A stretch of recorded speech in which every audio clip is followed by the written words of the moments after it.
Take a look behind the curtain with a real whistleblower and American patriot. Prepare to embrace the uncomfortable truth because this program has no time for comforting lies. Here is civil liberties enthusiast, Second Amendment defender, and recovering FBI agent Kyle Seraphin.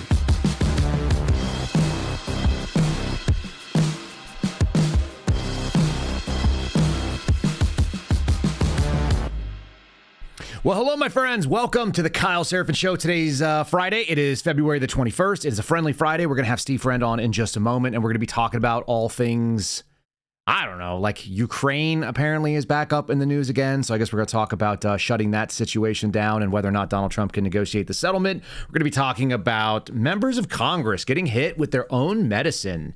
We're talking about the confirmation of Kash Patel. We had a big victory yesterday, I think.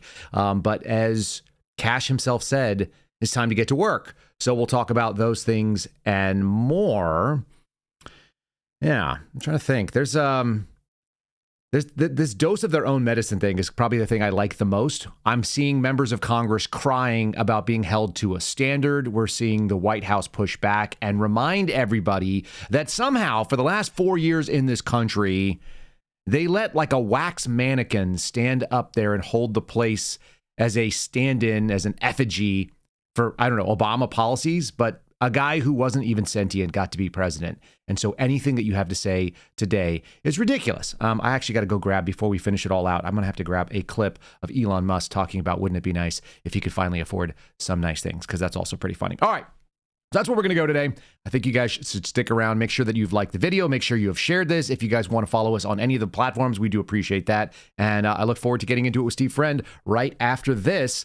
Folks, it's patriot-protect.com/Kyle if you want to sign up and try to keep your personal information out of the hands of robocallers and cyber scammers and other scumbags that are out there across the internet. There is, in fact, a pretty shocking amount of personal information that your family might have that people can look you up and find out your address and your phone numbers and your email addresses and all the people that you're related to. And they can call up and they can scam people, especially your elderly relatives. This is something you can look into for them. If you haven't signed up for a service like Patriot Protect, then you're likely going to be vulnerable to these types of clowns that are running around on the web. They've got hundreds of different websites that they can go and they can target you because they can get access to your information. If you want to stop it, you do it at the source, and Patriot Protect is a way. Again, it's patriot-protect.com/Kyle.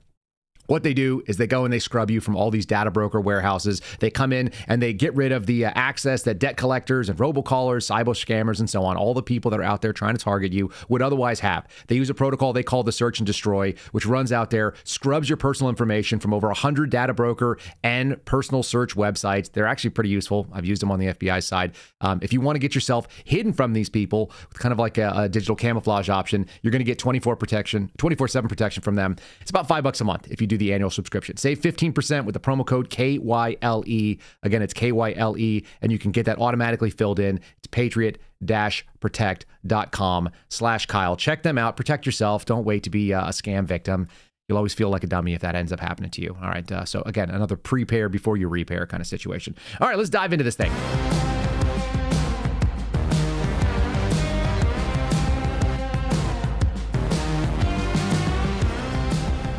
And I got that one guy, I got that guy, and there he is. There he is, Steve Friend. Good morning, Steve Friend. How you doing, bud? I'm doing well, man. In Kash Patel's FBI Directorship of America, let the dark days begin for the political left. That's fair. Do you want to hear the best announcement for that, since we're going to go ahead and just get into it anyway? Send it, man. I'm happy. Look, if I want to hear things, I want to hear people who are really the same level of excitement that I have and want to share the information in the same way. So let's go to a guy that we both probably really appreciate. This is Eric Swalwell talking about it, making a great announcement. Well, there you have it. Kash Patel just confirmed as director of the FBI. Pretty fucking unbelievable. I mean, the most serious agency in our government. Kash Patel, FBI director. I mean, if there is not an "are you fucking kidding me" moment, it's this. And for anyone who was fooled into thinking, don't worry, there's reasonable Republicans in the Senate, bullshit. There are no reasonable Republicans in the Senate.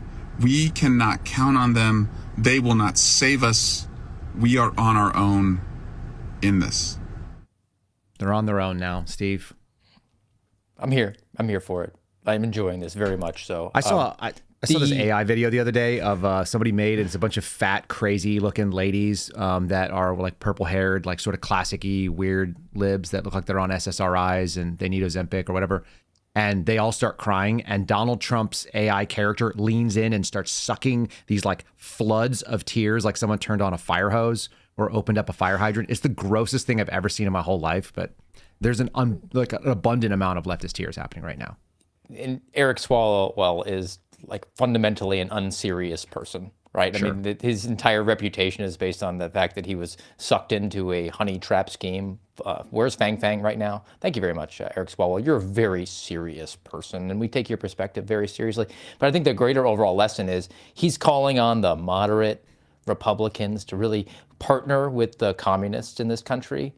And the myth that has existed for far too long in the country, the mutually assured destruction where we find ourselves, was that we have to get their approval. We have to be able to get along together so that we can get invited to the cocktail parties, and we can have maybe a less terrible report about us in the Washington Post or in Politico, which is only important to us here.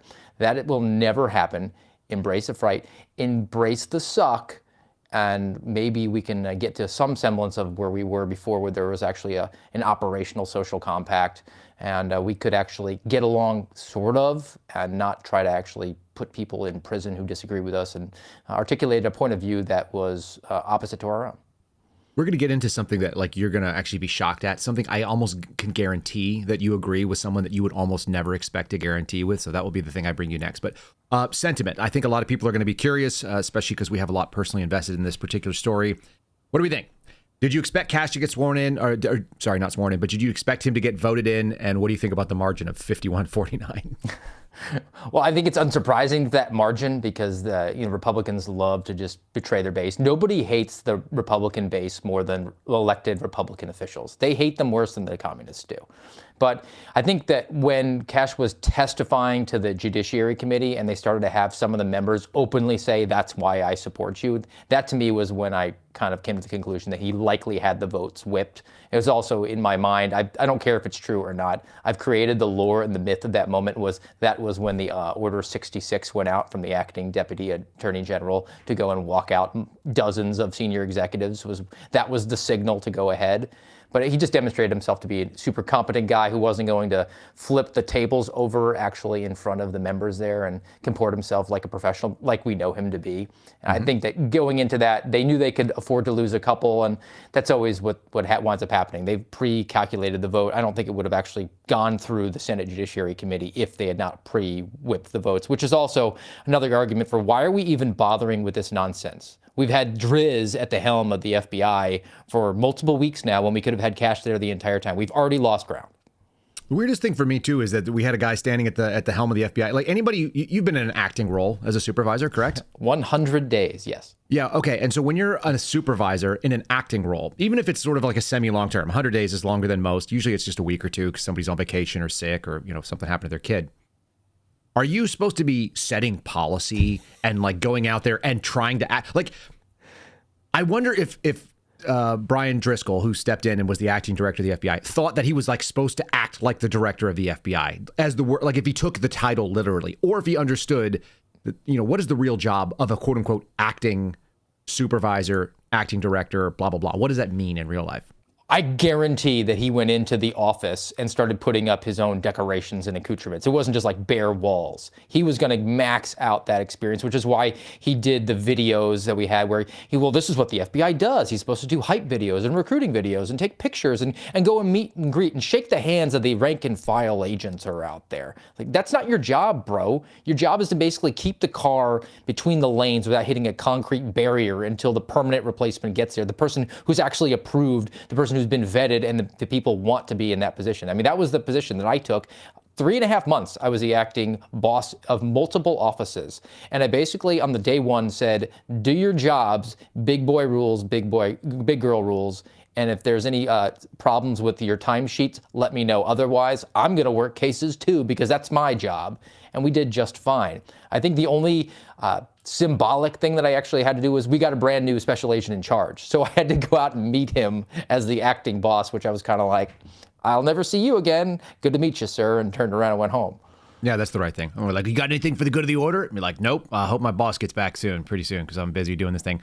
You're right. You're a seat warmer. That's your job, right? I mean, and I like the analogy of keeping it between the lanes. It's like you're not driving the car. It's somebody's in the driver's seat, husband or wife, whoever it is, and they have to reach back to grab something on the driver's side that you couldn't otherwise help them with. So your job is just to hold the wheel. You're not even controlling the gas pedal. It's like your kid is pushing the grocery cart and you're standing behind them, just kind of like delicately adjusting it. I hate doing that, by the way. My daughters always like do illogical things like stop or jump or whatever, like because they don't understand that the shopping cart weighs more than them. So there's like a physical consequence. Okay, are you ready for? Let's leave that alone, because I think there's going to be some interesting things coming out in the future, and we're going to have plenty of time to talk about what Kash is doing and whether or not it's working and what kind of resistance is going on at the Bureau. I'm going to blow your mind. Are you ready to wholeheartedly agree, although not with the way it's delivered, with the message from Alexandria Ocasio-Cortez? I can't even say her name anymore. AOC. Absolutely. Are you ready? Let's bring it together. Let's give peace a chance. Here's peace. Let's give it a chance. There need to be Democrats who walk the walk and talk the talk. There is an insane amount of hypocrisy. And the hypocrisy is what gets exploited to use the cynicism. And wherever there's a hypocritical window, for example, I think one of the most biggest examples of this is insider trading in Congress. Like, dude, I don't know if I do I give snaps? I don't know what the kids do anymore, but like, dude, it is like, that's so crazy. It's so crazy. It's crazy. I mean, like, and this is the thing. It's like people think that everyday people are stupid. I'm like, do you all really think that people don't see this shit? Like, they sit on a committee, they get information about a drug or a contract or a thing. They immediately make a call. The stockbroker changes things, and their portfolio swells. Explodes. It explodes. What are we doing? What do you think? I think it's great, and I agree with it. I wish she would name Nancy Pelosi as she was talking about it, but, we wouldn't want to talk about the hypocrisy anymore. That's, I guess, the talking point that went out, where she can talk about the issue, but nothing's going to change, and she better not name names, and that ultimately is where the power is. If you're having actual like that she says institutional people power, think you that drop people names. people think that people are stupid. I'm like, which people? Who are they? Who are they? Alexandria It's like your voters. Cortex. No, what you meant to say is that members of Congress think that your voters are stupid. And yes, we do think that is belief. That's the same way that you would go out there and try to convince the American public as a member of the august Senate or the slightly more pedestrian House, you would try to convince them that the world's richest man is looking forward to getting access to your Social Security information so he can screw you. Do you want to hear a pretty funny little take? Because sometimes, I find like Elon Musk is actually really a funny dude.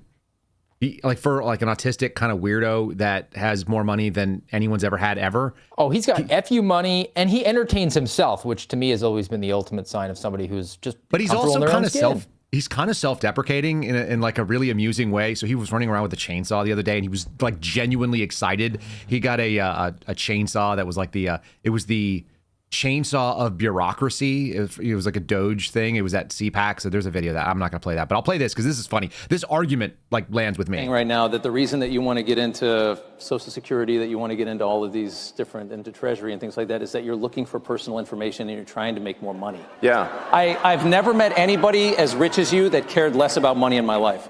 Every time I hear a story about you, you're sleeping on a couch of some other guy in a city that you could buy the entire thing.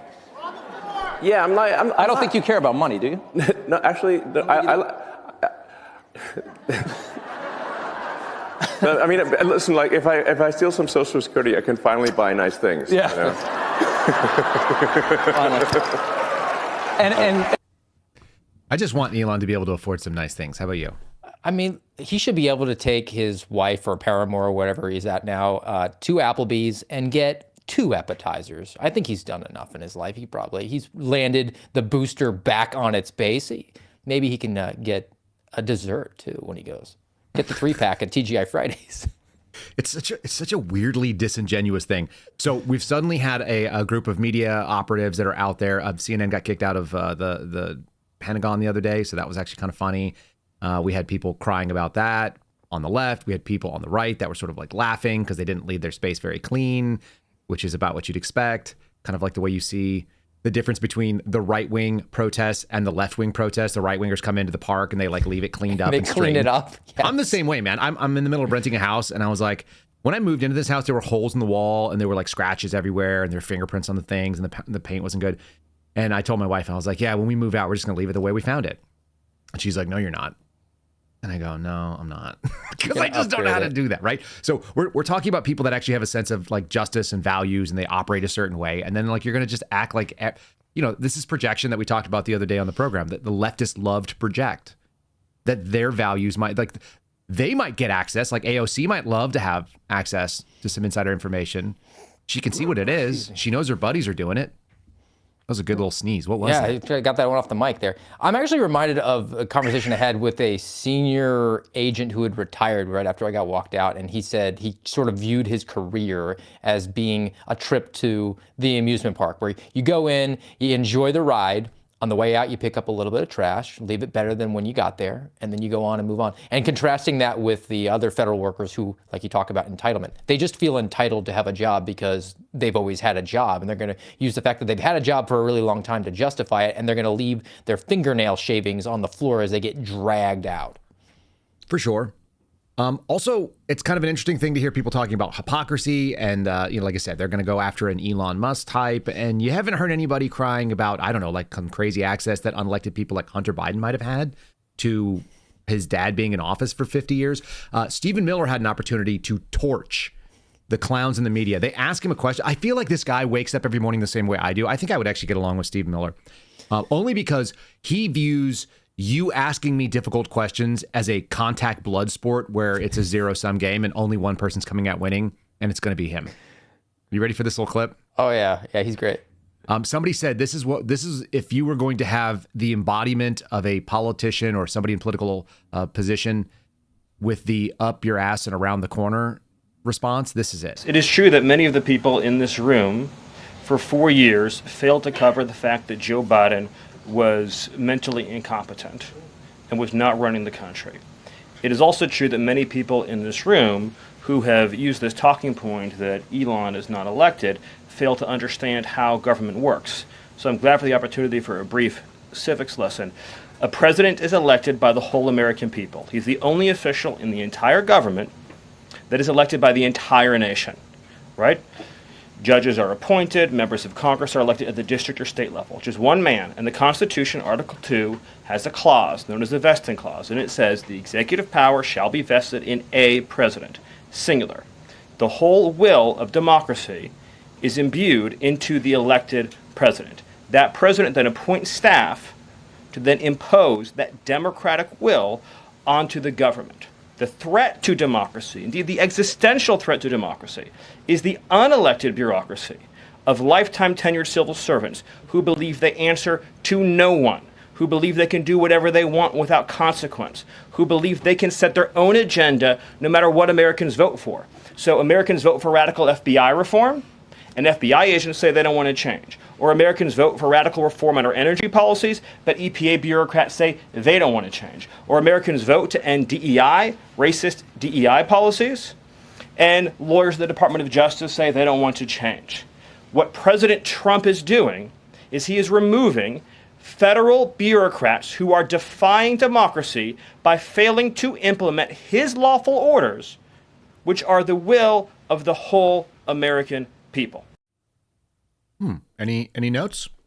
That's 100% accurate. I agree with it. I'm glad that the way he even presented it, it was very going to be difficult to take him out of context on that, to say that he said anything. He even used the language like democracy, like the communists love to use it, which is just code for things we like or our power. I think that was another another term you could insert there. I also like his approach, and you see it more when he's on cable news, which is a completely arbitrary dynamic. It's not like you and me sitting here more long form where you can flesh out these issues. But he tries to do the Kyle Seraphin where he gets asked a question and he just goes, really? Tell me more. And it's very disruptive to the way that the host wants to pigeonhole him into looking like Satan. And he, in fact, shows how they're just completely bereft of any sort of ideas, and they're just empty vassals who are just effectively reading a teleprompter and don't have an original thought in their head. And I'm entertained by it enormously.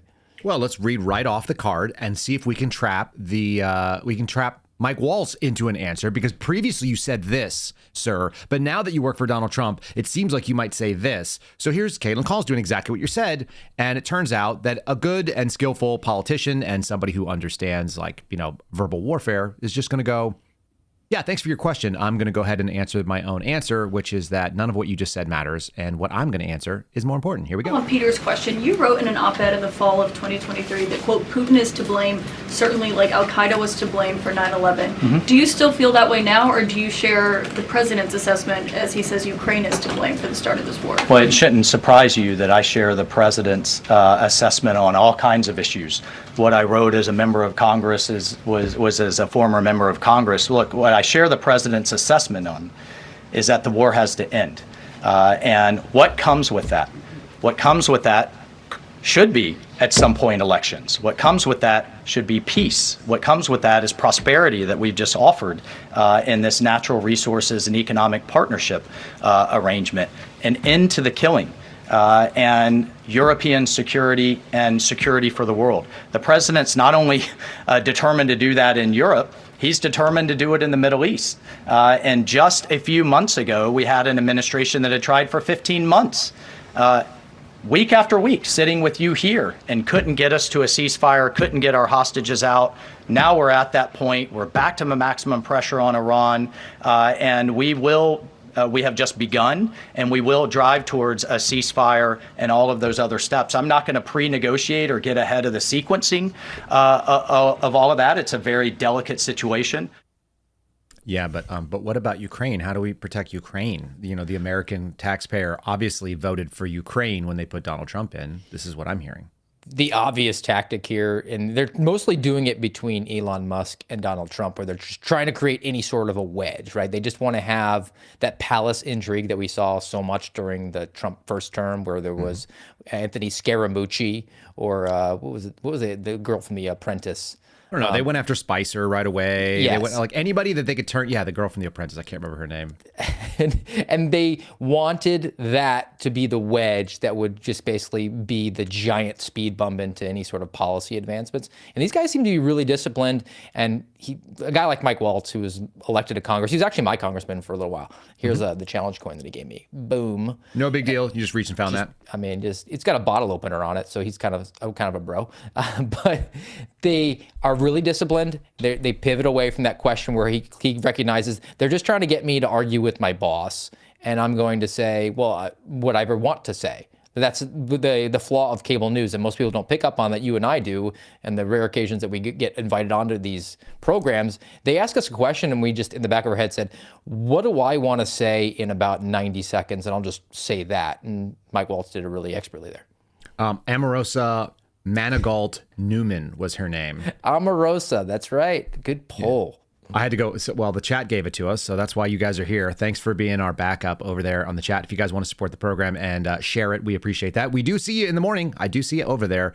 This is how you get there. It's rumble.com/Kyle Seraphin. If you want to be part of the live chat, if you're listening after the fact and you think, hey, that sounds kind of fun, it's 0930 Eastern time. If you want to catch it without any ads on the replay, you can always go over to Spotify. It's a free app. It's a free download. It's a free stream over there. It doesn't cost you a penny to be part of it. So we encourage you to do that. And if you share that, it's real easy. You can just share the link, KyleSeraphinShow.com, if you want.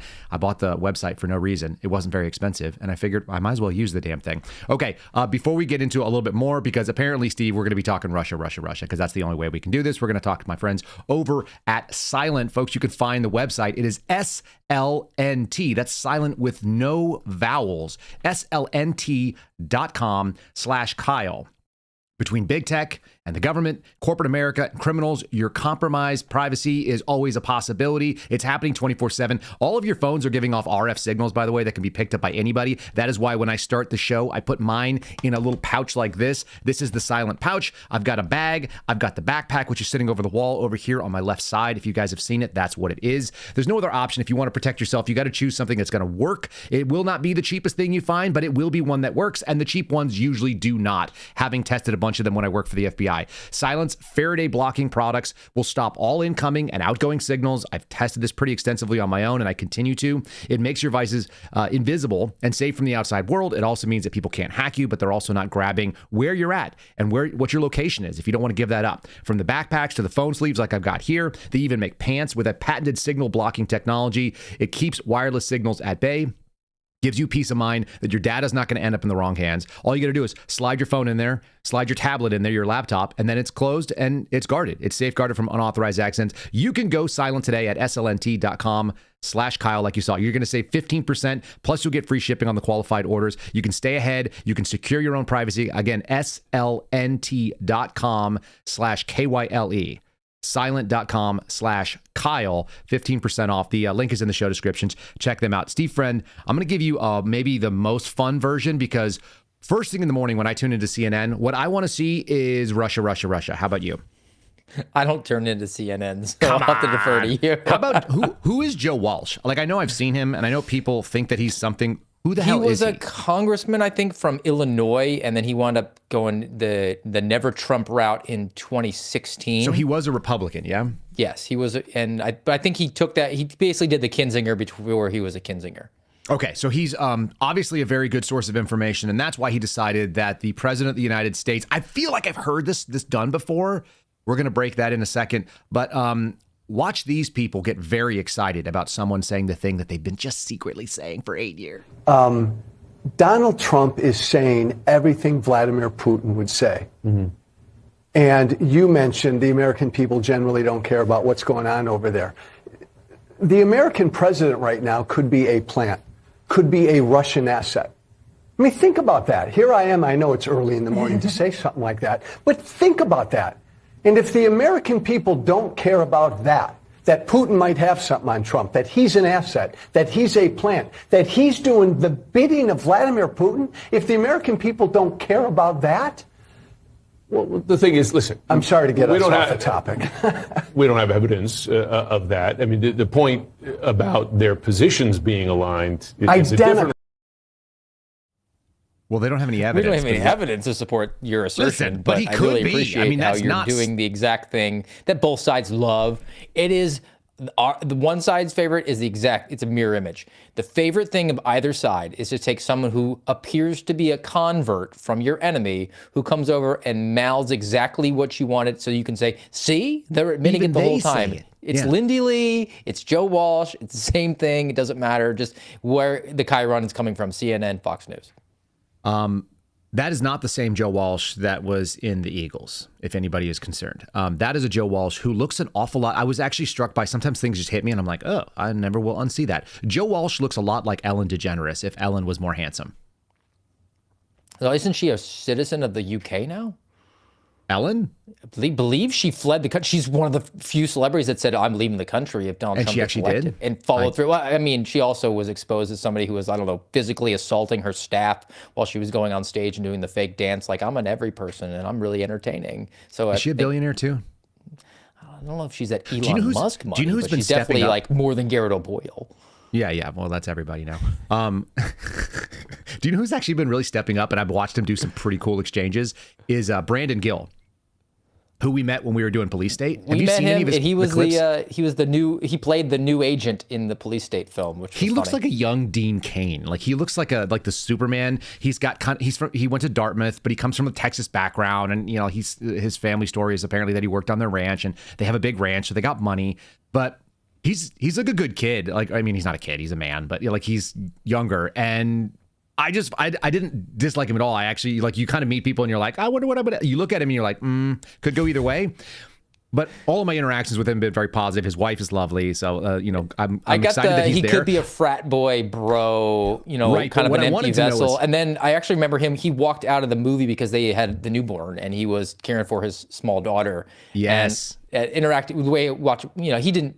He was caring for him. He wasn't like, I'm going to hand my child off to the nanny to do this. He was doing the dad thing, and clearly a new dad. And I kind of was like, hey, man, just give it a couple of years. Things will get a little bit easier. I could kind of like impart that wisdom. Yeah, because he hadn't slept in a while. No, I think Brandon Gill, like I said, you could meet him and look at him and make a judgment, especially if you're kind of a judgy a-hole like I have a propensity to be sometimes. And then getting to know him as a guy, he's a good person, and I like him, and I've done interviews with him actually on Dinesh's show when he was guest hosting. But he's been stepping into Congress and bringing some heat. He's taking that media ability to sling facts like sort of extemporaneously. And he went head to head with Jasmine Crockett. I don't actually have the clip of that. I will play it later on because it's pretty fun. I want to stay on I'm going to stay in the pocket here on this one. I want to talk about Ukraine for a second and the Russia thing. And then I will play a little Jasmine Crockett because I do have a slightly less articulate than Brandon Gill rebuttal to Jasmine Crockett, and it'll be sort of therapeutic and cathartic for some people. I think that's the right way to go. How about the Senator Elisa Slotkin admitting that Ukraine has lost the war, which is something I've been told is not true. I was told that they were winning, that America has been backing it, and all this has been going on. Have you heard any Democrat come out, or even like the Lindsey Graham type, saying like, hey, Zelensky failed and he didn't win with all of our money? Oh, no. I mean, the ghost of Kyiv, right? Like we got to prop that entire narrative up, because if we don't, then democracy dies in darkness, Washington Post style. Watch this, because this seems like maybe an unauthorized set of admissions here. They're discussing the piece is Donald Trump has abandoned, here, let me throw it on the screen, abandoning Ukraine. That was the GOP strength. It was Reagan era stuff, blah, blah, blah, blah, blah. They're trying to angle to get their thing. And then, like I said, here's Slotkin basically going like, yeah, we know that Ukraine can't win. Ooh. You believe the Ukrainians must get, if they do agree to sign over half of the rare earth minerals to the U.S.? Yeah, well, I was with Zelensky this weekend in Munich. A group of us on a bipartisan basis, senators flew over there and had a meeting with him. He talked about how he was shoved this piece of paper and said, sign it. And he said, this is very strange. I've never read it. But I think, if you're the Ukrainians, everyone knows this thing has to end in a negotiation. Everyone knows the Ukrainians are not going to win. The Russians aren't able to move forward. So we're going to have a negotiation. I think if you're Zelensky, you have to expect and ask for a security commitment of some kind, right? If you're going to sign over half your minerals, think of us as Americans. We would never do this. But if you're going to even contemplate that as a Ukrainian, you've got to really get in return some sort of assurances that Putin can't just invade you again. Right? This isn't going to restart in 2 years or 4 years. So you're looking for what that means from the Europeans, Yeah, or maybe just keep electing Republicans who aren't going to allow that to happen, because it hasn't happened under Republican watch. Did you catch that she was drinking the CNN coffee cup? She busted up the coffee cup because she thought she was off screen, which was excellent. And I'm also captivated by the photo that you've thrown up there, where they have Vladimir Zelensky, who's about 5'2", looking like he's taller than Donald Trump on the side by side. Listen, NBC is totally unbiased, nonpartisan stuff. I have a clip that made me kind of do like a flashback, because I was remembering they're not wrong that the GOP is sort of abandoning the position under Trump. It's just not the GOP that anybody elected. The GOP that would have done this stand by Ukraine no matter what was a guy named Mike Pence. This is Tucker Carlson dismantling that. I'm sorry, Mr. Vice President, I know you're running for president. You are distressed that the Ukrainians don't have enough American tanks.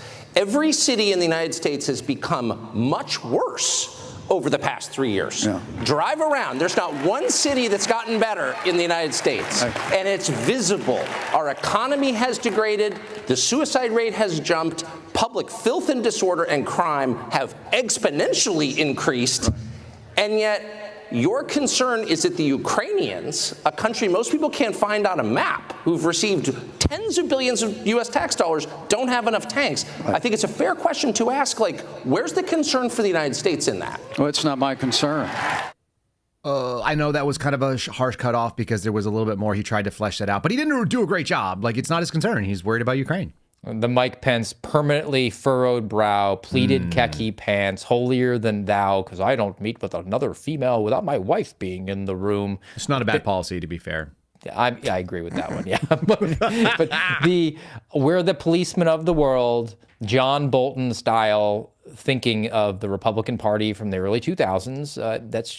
It's transitioned away from that. That's a failure to adapt to that mentality is going to leave you where you're Mike Pence and completely on the outside of any sort of ambition towards power. I mean, people had an opportunity to elect that if they wanted it in America. That's what I think that Stephen Miller piece actually says. He's like, look, the Americans had an election. Now you understand. Let me teach you civics, because there was an opportunity to have something that was what you wanted, and people said, no, we don't want your crap, CNN, and we don't want Mike Pence.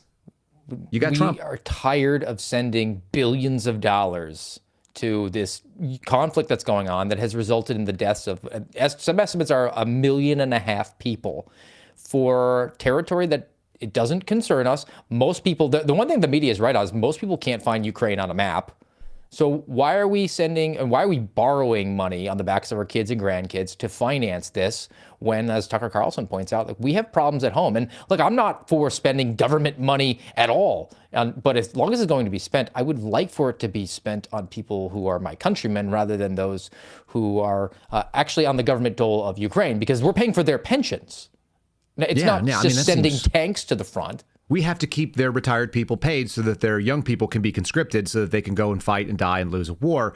The funny thing is all this brings up the sort of Russia thing. Like you heard Joe Walsh say, we're going to be backing Putin's position.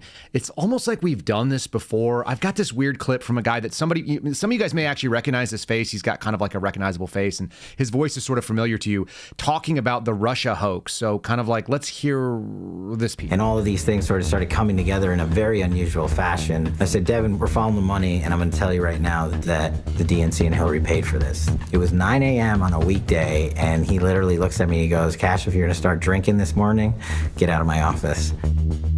It always goes back to the money, and it's the easiest thing to follow because you have to document it in some fashion or you got to move it in some way. We were able to, pursuant to the judge's authority, allow myself and one other colleague to visit banks' attorneys and review in closed session the records. And we were not allowed to disclose it to anybody what we reviewed. And then finally, on the eve of the ruling of the court, Fusion disclosed that Christopher Steele had been paid by the DNC themselves. There were names that would eventually come out that were being paid by Fusion. Names now that are public, but at the time weren't. Nellie Orr, the wife of Bruce Orr, was being paid by Fusion GPS. We would come to learn to do Russian intelligence information gathering and then submit it to the FBI. We were able to figure out that the attorneys, Perkins Coie, were the attorneys for the DNC. Nellie had been working, Bruce's wife, had been working for Fusion GPS. The folks that Perkins Coie paid $10 million to, and then they took that $10 million and paid Christopher Steele $168,000 to dig up dirt. They paid Nellie Orr, I think, $50,000 to do her research against the president and his daughter. And they fed all of that directly to the Bureau, who then used it in the FISA and in the investigation against him. Okay, that sounded like a guy that was doing some kind of an investigation and then tracking like a logical fact pattern to determine if there was criminality. Who the hell was that guy? No, I'm completely disavow. No, you're completely incorrect. That is a political partisan, somebody who's just a conservative commentator. He's a simp for Donald Trump. It's totally not somebody who has a background in public defense or federal prosecution, sewn up, buttoned up kind of guy who might be taking the helm of America's self-anointed premier law enforcement agency, but he's politically partisan. The fact that he just exposed what went on, I guess, makes him a partisan. But that's Kash Patel, and that's what America voted for, and that's good on us. So that was Kash Patel summarizing in long form an investigation that he had conducted when he was working on behalf of the Senate Intel Committee, the Intel Committee with Devin Nunes in the House. The House Select Committee on Intelligence, yes. Weird. Like, that's so crazy. You know what's even weirder? I got a call from a guy that I haven't talked to in probably a couple years, which we're all getting those right now. It wasn't an ask. It was just a heads up and saying, hey, someone that I actually really like, a good person, guy who used to work on the FBI's fly team. Do you know what they do? don't they go overseas for, is it terrorism purposes or evidence collection? They're a CT team. So a lot of people don't realize the FBI kind of has two highly selectable teams. One of them is the fly team. The other one is HRT. You're familiar with HRT because they do a lot of domestic missions. During the war on terror, HRT started doing a lot of overseas missions because they were trying to get the getting that was good. But the real team that was created to do that is the fly team. And so their goal was to fly, land, embed with forces that were U.S. forces, and then do what's called SSE, sensitive site exploitation, to get intel, to grab computers and things like that, so they could get cases built either domestically or overseas on terrorists. Yeah, they were a CT investigative agency that also were like sort of operator-ish. And one of my buddies reached out to me from that team. He's not there anymore. He used to be. And he's a really good dude. I mean, he's a really solid human being. We worked together for a couple years. And he goes, I'm really excited about Kash getting in.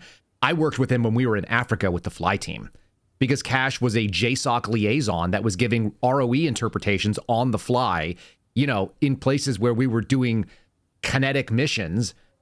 It's a guy that apparently had not the right amount of experience. How many times do you think Jim Comey went and interpreted law for operators that may have to pull the trigger on indigenous bad guys in a place that we maybe had a nebulous mission? Oh, Kash Patel, according to his book, Government Gangsters, had prosecutable cases as legitimate terrorists, and the DOJ stopped those from happening under the Obama administration. And then you talk about James Comey.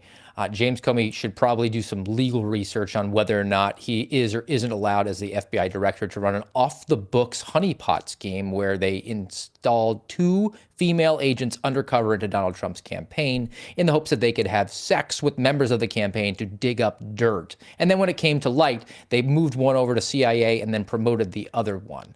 James Comey, who is decrying the fact that there are members of the U.S. Attorney's Office in Washington, D.C., who were resigning, that they're the best prosecutors. The best prosecutors are going to be the ones that put James Comey in an orange jumpsuit at the end of an L-shaped hallway in solitary confinement. That'd be a real interesting move. That'd be a strange turn of events. I've been seeing all these people. They're like the Q people right now. They're like, remember this name, Kash Patel. And they're like, we've been vindicated. It's like, no, you dipshits. It's just like, God favors truth, and the arc of the universe is towards justice, as MLK said. I actually have a funny little piece here. Apparently, if you are the Secretary of Education who wants to dismantle the DOE, it is blasphemy if you quote the Civil Rights Act that would hurt black students. I read this article and I just started laughing. You can tell from the colors that it's an NBC. I think it's an MSNBC piece. It is blasphemous, apparently, to quote MLK or to quote the Civil Rights Act, which kind of gives away the game a little bit, that these people think that government equals a god. I looked up the definition of blasphemy, by the way, just to make sure I wasn't wrong. It is the defaming of God or sacred things. So apparently the Civil Rights Act is sacred. What do you think? I'm thinking that the fact that we always talk about one element of our field trip when we went to the Holocaust Memorial Museum, that afternoon session was the MLK Memorial with the equal message, because that was a domestic issue that we had in this country, whereas Holocaust was in Europe at the time. But it's the same mission. It's the same message that the atrocities that happened at both were unacceptable, and they were the fault of law enforcement. Too many people just following orders. They were just following orders when they were firing water hoses on peaceful protesters. And in bringing that up to the attention of my senior executives, who are all white guys, I'm thinking, man, if they had maybe been a little more tan, they would have said, blasphemy. You can't quote MLK to us. Yeah, how dare you? How dare you? Go find your favorite quote on the wall that's etched in marble and then make up some nonsense again. 50 of you, go find your favorite quote when there's options of 8 and then decry the fact that there are repeats. So yes. Government. Classic. And also hang out with a bunch of 8th graders. By the way, if you ever go to the MLK Memorial on that day, it's a bunch of 8th grade field trips and then like future FBI agents. It's the dumbest thing you've ever seen. Equal not because levels of competency with firearms. Ooh, that's dark and correct. Before we get further, let me pivot over to my buddies over at Patriot Coolers. We're going to say thanks to them. And then I've got something that will be very therapeutic for those of you who have been kind of like dealing with some gross stuff. We got Victor Davis Hanson, and I got Jasmine Crockett, and then a guy yelling at Jasmine Crockett, which is also like really satisfying for some reason. Before we get there, PatriotCoolers.com is the longest running sponsor of the Kyle Seraphin Show. If you've been watching here, not unlike Caitlin Collins on CNN, we also occasionally drink coffee on screen, but I do so not from some garbage CNN mug, but from this tastefully wood-grained, metallic, double-walled, vacuum-sealed, hot or cold tumbler. That was a lot of modifiers and adjectives for one cup. It's also spill proof. Look at this. It's got some in there. Blip. No fear. May make a fantastic product. My buddy and I were talking about podcasts the other day and the nature of advertising on a podcast. If you advertise for a crap product, people will come at you and send you DMs and hate on you for sending them down the wrong road. No one does that with a Patriot Cooler. In fact, many of you will tag me on your posts when you get them in because they're awesome and you're really going to like it when you do. So if you're in the market, I'm not saying go buy something you don't need, but if you happen to be in the market, get yourself the best looking, and something that you're going to set a picture of, and then I'm going to want it too, because that's just how I operate. That's why I have one sitting up on my display wall. It's patriotcoolers.com. Patriotcoolers.com is the website. KYLE is the promo code to save yourself 10%. You get free shipping over $50, and there is a show description link if you want to get the one that is etched the way that we have. If you don't want the standard and you want it to be locked in with a colorful or a laser etched version that Garrett O'Boyle came up with, you can do so. Again, patriotcoolers.com, promo code KYLE. Back to Steve Friend. Steve Friend, are you prepared to hear that Congress doesn't have money to bribe under a Republican administration? Yes, I'm very, very anxious to hear You remember that we all saw that we had to approve payments under the Biden administration to give people $1,200 and $1,200 because we had to. Why did we have to again? Because they artificially shut down the economy, because it was apparently like a DVD player that you could push pause on a global economy and you could stay home and stay safe because your job was not essential, even though you use that job to feed your family and pay your mortgage. Nothing downstream of that. No bad consequences. It wasn't the worst singular managerial decision in the history of the species. Okay, before I show you Jasmine Crockett making the argument, there's no more money. The federal government's out of money. I want to put the chat up on here only because one of our very racist chatters said, how come the MLK memorial is in white marble? Why didn't they do something like obsidian? It's a good question. Equally important is, why does Starbucks put a white lady on the cup? I'm so upset. Okay, so now that we're outraged and appropriately outraged, let's give color and time to this lady who is a person of color, to use the leftist terms. It is Black History Month, and we elevate Black voices here, especially when they say things that I think are really funny. Congress doesn't have any more money for you people. Just deal with it, okay? We don't have it because we don't. Now, President Trump says he likes the idea of giving some of the savings from DOGE back to Americans as kind of a dividend. Would you support that? Listen, he's just telling a lie. He's not the one that had anything to do with the $1,200 refunds that people had during the midst of COVID that was done by a Democratic House and Democratic Senate. Right now, what they're going to do is say, hey, we want to give you a refund, but Congress won't let us, because they already know that there's just no money for that. The only reason that those refunds came before was because we were living in different times. This was a time in which hopefully we won't ever go through again.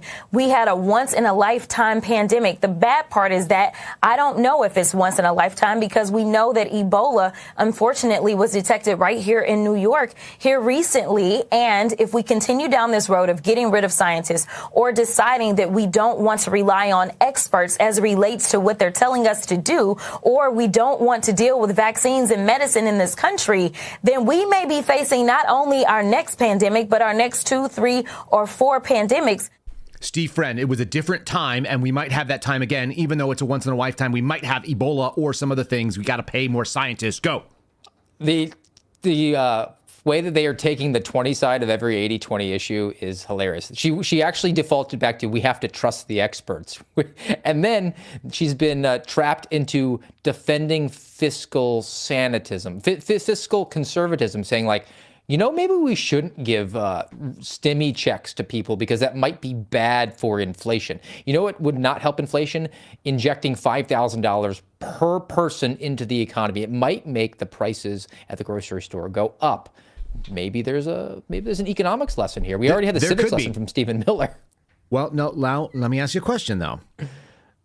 Could bringing 10 million people into this country also affect things and the value, like the cost of housing and the cost of goods? No, they're asylum seekers. They're refugees. This guy doesn't agree with you, and he's pissed. And I want to just play it because it's very therapeutic. It's going to be a little warm up of what she just said about, would $5,000 even help you? Maybe not, but maybe this guy doesn't think so. We are not in the business of giving. Hold on, I got to just give people a preface. If you're at the office right now, he's going to swear a lot because he's going to feel the way that you do. So just be cautious. There's going to be some F-bombs dropping. We are not in the business of giving out money. And honestly, I don't know what $5,000 will do for you.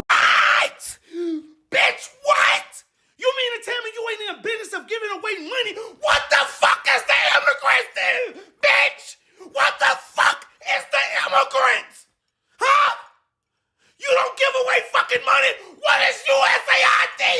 Bitch! What is that? Bitch! What is that? Huh? You don't give away no motherfucking money. These people are fucking crazy. This is a fucking clown world we live in. Am I retarded? Am I the one slow? Because you can't make me believe I didn't hear them people say they was gonna give away $25,000 to new people to get fucking houses. You can't make me believe that. That sound like giving away some fucking money, Jasmine. That sound like we're giving away shit, Jasmine Crockett. You stupid, batshit motherfucker. Take the dumbass wig off, bitch. Take the wig off. We are not.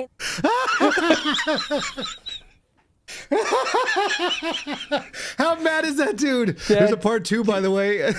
That is the adequate amount of rage that America has had. With so many people went to the ballot box, and they were emoting that when they voted for Donald Trump to be president. Because he's intellectually, he's completely right. Like, what do you mean you're saying you're not in the business of giving away money? And then the other element of it that he didn't even touch on was the fact that she said, "What's $5,000 going to do for you anyway?" Like, that is one of the coldest things that you can say to people. It's somebody who has never contemplated the magnitude of what $5,000 would do for most Americans. Most Americans who could not absorb a $400 sudden expense without going into debt. Yeah, it's so callous, but it is kind of like that let them eat cake sort of thing. It's the same idea as like every bit of hypocrisy that you're seeing. And like I said, this is where we go back to the AOC that we started with. And it's like, yeah, people are looking at how unfair shit is and how awful you have behaved. And they've seen it. And that is the appropriate amount of rage. There's just no way around that. You cannot say that that is unreasonable. It's so goofy. And then meanwhile, I've got sort of a counterpoint, like a more gently spoken counterpoint. And it's worth noting that we are dealing with not a MAGA revolution, but Victor Davis Hanson makes the argument that it is, in fact, a Trump counter-revolution. So here is a much more sober voice with a lot less swearing that you can listen to at work. My buddy thinks that Victor Davis Hanson is the greatest thinker of our time. And he's making a very reasonable argument, which is something that I've said even to people like Kash Patel. Like, you are going in and doing a counterinsurgency, and you're going to do a hostile takeover of a government that really does hate the citizens that are working there. And I think Stephen Miller made that point. And so here's another sober voice, a little bit less yelling. I probably won't be laughing the same way, but here we go. And they call it the MAGA revolution. It's not a revolution. It is a counter-revolution. There's a big difference. This is a restoration. Let's use the word Trump restoration. We don't really appreciate what we've been through with 8 years of the Obama revolution and the 4-year more radical third term of Obama using or employing the wax and effigy of Joe Biden. A revolution that we've experienced was a cultural, economic, political, social revolution. It was very similar to the French Revolution under the Robespierre brothers. We should remember what they tried to do. They changed the days of the week. They renamed things. They tore down statues. They went after the church. Does this sound familiar? This revolution that we've experienced, everything was up for sale. Everything was negotiable. We invented a third gender and rammed it down people's throats. We tore down statues. We said 1776 was no longer the foundational date. It was 1619. We changed the very mechanism that we vote. We went from 70% of the electorate voting on election day to 70% of the electorate not doing that, either through mail-in or early voting. That was a radical change that had no discussion. It was done by fiat. It was There's more to it. I'm going to post that over on the Locals channel, folks. You can find that at kyleseraphin.com. If you're looking for that clip and you're like, hey, that makes a lot of sense to me, that's where you will find it on today's episode links. We'll put the links up. We'll put that video. How does that hit you, Steve? I mean, it's the most sober argument, and that it basically is a better way to articulate what that Patrick Henry of our time guy that was dropping F-bombs on Jasmine Crockett. I might end with that again. It was too good. The fundamental argument there, I mean, the analogy holds entirely. The fact that we made all these changes culturally that were then just imbibed, and we just had to absorb, and it was overwhelming to people. I mean, people were in their minds screaming like that other guy, saying like, what do you mean that you're now saying that there's not just men and women? That doesn't make any sense. My entire life, it's 1776. We're coming up on the 250-year birthday for America. It's like, no, actually, it's 1619. Trust the experts, by the way. We know better than you. After all, $5,000 wouldn't help you very much. So you could understand the rage that was seething in people, and fortunately, we were able to do it through the nonviolent means, the nonviolent way that we have civil war, and that is at the ballot box in this country in the last election. So speaking of ballot box and speaking of things that made a big difference, Joe Rogan's name was one of the ones that was cast out there as like folks who dominated the spheres. Apparently, Joe Rogan has been dethroned. I didn't know he was the king, but he is kind of the king of podcasts, if anybody was. And apparently he's been dethroned. Would you like to hear the experts' take on how that happened?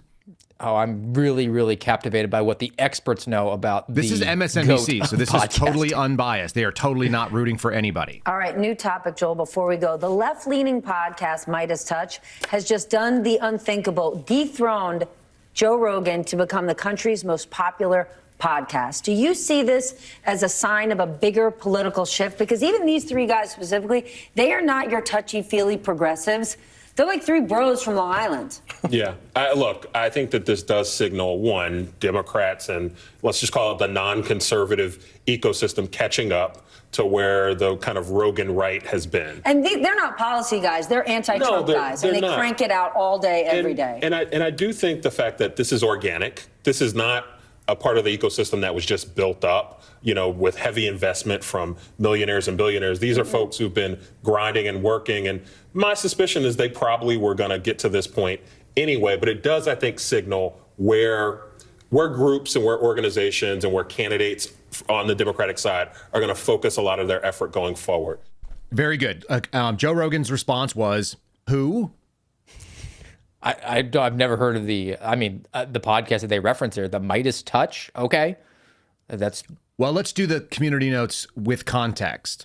While Midas Touch is now more popular on Apple, Joe Rogan has more video views, has more subscribers on YouTube, and more on Spotify. So it was simply an Apple downloads. And by the way, people who put it out was Newsmax. If you were watching that clip, if you were listening to it, you didn't know. But Newsmax was the one that said that Joe Rogan was deposed from his throne. And Newsmax is Newsmax. I'm sorry, not Newsmax. It was Newsweek, which is a famous sort of outlet for leftist things that sound very, sort of authentic, but in fact are propaganda in my experience. So there you go. And they threw up the picture of Rogan, who was at the inauguration. It was an out of context photo of him looking very dour and somber, like he'd become aware that he was no longer the king of podcasting. Yeah, he's so sad. And they alluded to the fact that he must have been propped up by millionaires. Nothing happened organically to Joe Rogan, who's got thousands and thousands of episodes that he just started because he was like, I just want to talk to my comedian friends. Maybe that'll take off and it'll just be fun for us to do. That is the definition of grassroots organic growth of the guy. And he started an entire industry. Like he is to podcasting what you could say the Rush Limbaugh was to conservative talk radio. Totally agree. You've made an argument that the one thing that does need to happen under this second Trump term is a mutually assured destruction. Describe that, and I'm going to put something on the board afterwards.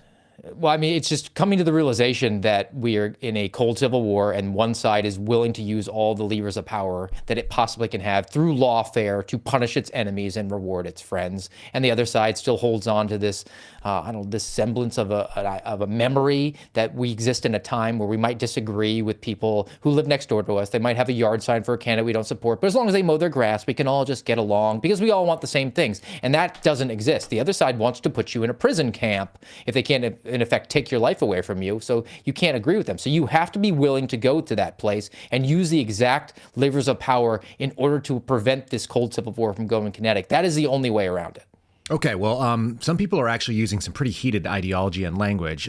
Shocking. It's going to be people on the political left who continue to say things that they thought was too inflammatory from the right and do it themselves. This is Representative Robert Garcia. He is the first Latino, former illegal alien, and LGBTQ+++, whatever gay man who has run for office in California. He's very, very upset. And I'm going to play a couple clips, and then I'm going to show you what happens when MAD actually happens and someone takes Steve Friend's advice and they do the FAO and get at the FO part of it.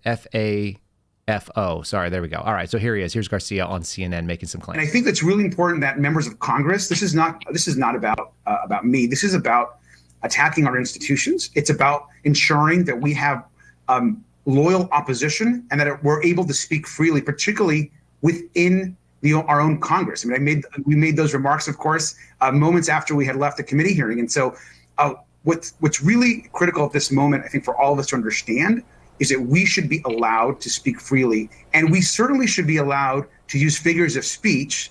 And anyone that watches that can see that was a figure of speech or a metaphor.